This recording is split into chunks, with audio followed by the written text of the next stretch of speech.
1, 2, 3, and.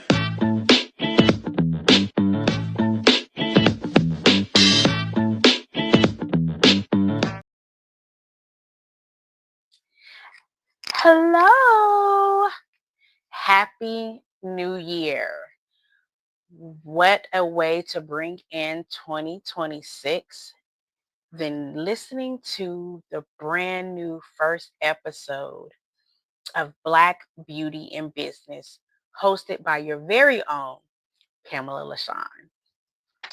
How are you all today? I hope that you all have started off your year with power, with strategy, and with a plan. This is going to be an amazing year. This is going to be a year of manifestation. This is going to be a year of us seeing who God truly is in our lives. Well, who am I? You listened to me so far, you probably don't even know who I am. And for those that do know who I am, hey. Well, for those of you who do not, let me again introduce myself. My name is Pamela LaShawn. I am a business owner. I'm a ministry strategist. I'm an administrator, a cultural voice, and I'm a builder who basically understands vision and execution, the boardroom, the prayer room, kingdom, and marketplace. And you are now a part of the Royal Remnant community. You are set apart to be amazing. And this podcast exists because of you. This podcast exists to have the conversations that we rarely get to hear out loud. It's the conversations that you have with your homegirls or your circles, or you might be in the beauty shop or the barbershop and you're just having life conversations. This is what that's about. We're going to be able to explore Black identity, beauty beyond what the world standards are.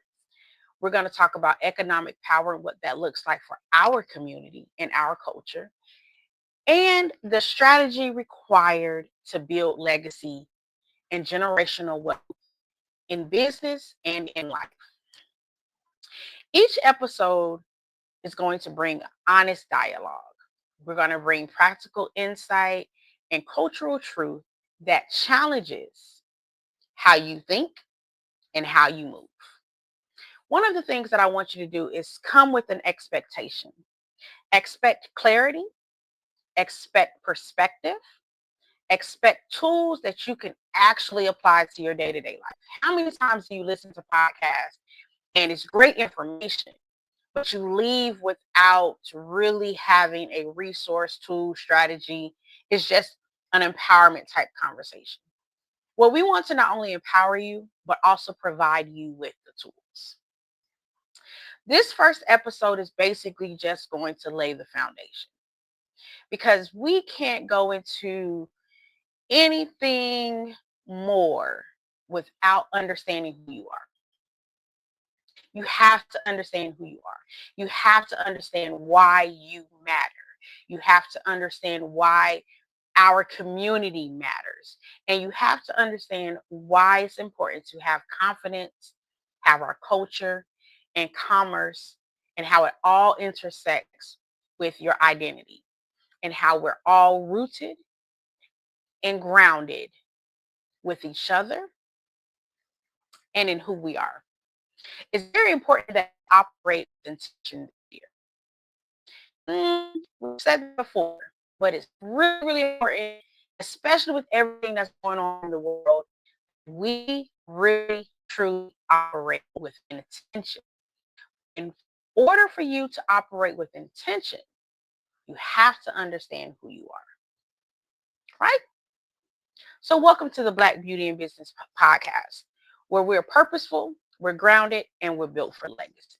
So let's get started with the first episode. This first episode is titled The Power of Black Identity. How more, that in itself is powerful, right? We have, as a culture, lost who we are.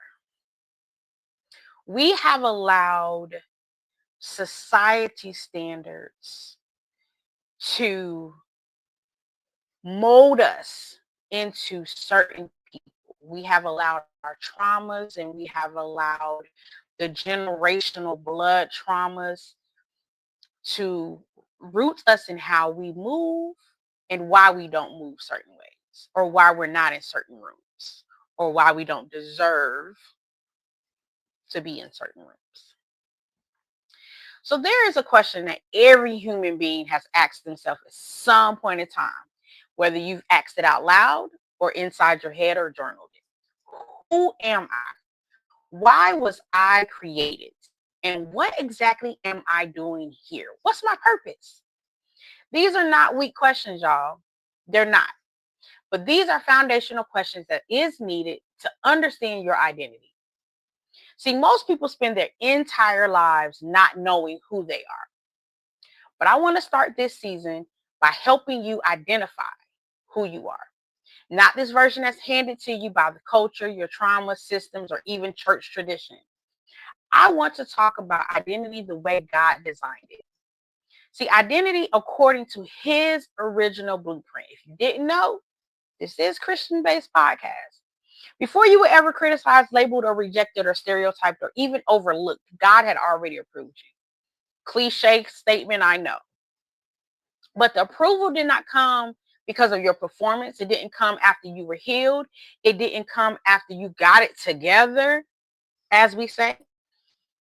It is biblical that your approval came before you were even formed.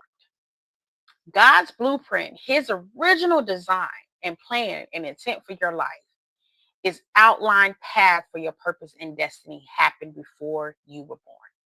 Scripture tells us that God knew us before we were formed in the womb. But many of us read that verse out of habit, not revelation. We hear it, but we don't see ourselves in it.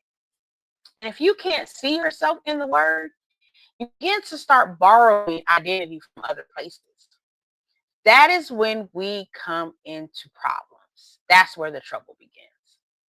See, many of us grew up in the church and we've heard what God expects from us and what we're supposed to do and how we're supposed to live. But very few of us were taught how to overcome self-hatred, rejection, church hurt, abuse, cycles, depression, or that quiet, I'm not good enough voice. We were always told to pray, and we prayed. We were told to fast. We fasted.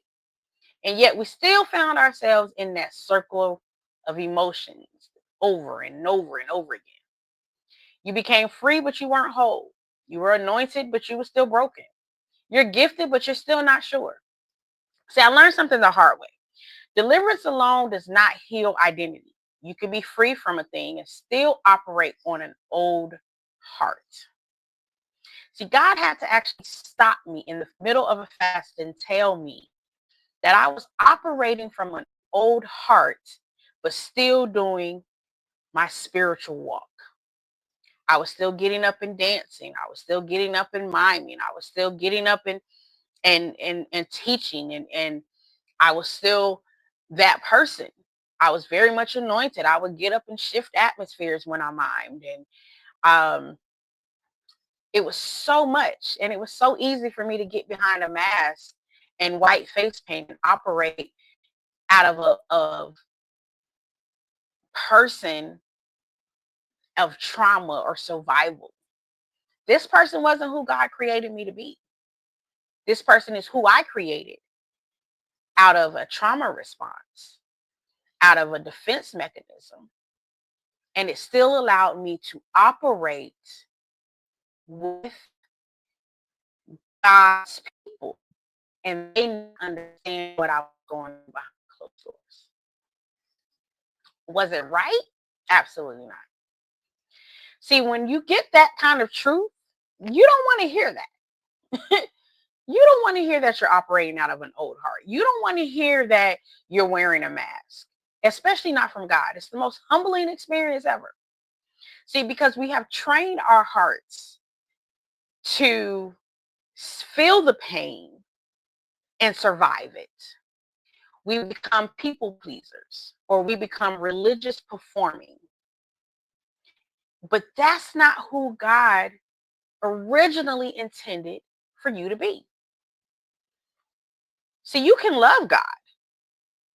You can be very much anointed, but loving him from your flesh is not loving him in spirit and in truth. See, God does not dwell in mess or chaos. He can't dwell in that broken old structure heart. You have to take that and allow God to give you a new heart. You have to allow God to really reset you back to who he has purposed you to be. See, when we do that, scripture tells us that the heart is deceitful above all things. That means it's not renewed. It's going to lie to you. It's going to lie to you about who you are. It's going to lie to you about what you're doing, why you're doing it. So if you give that back to God and allow him to reset it, then you begin to operate out of truth in who you really are. See, you can show up all day. You can show up. You can be the best preacher. You can hoorah and hoop all day. You could be the best worship leader, dancer. You can go to the boardrooms and command that room like nobody's business. And you can do all of that. You could be very successful, 6 figures even, 7 figures even, and still be disconnected from God. My God. Imagine that.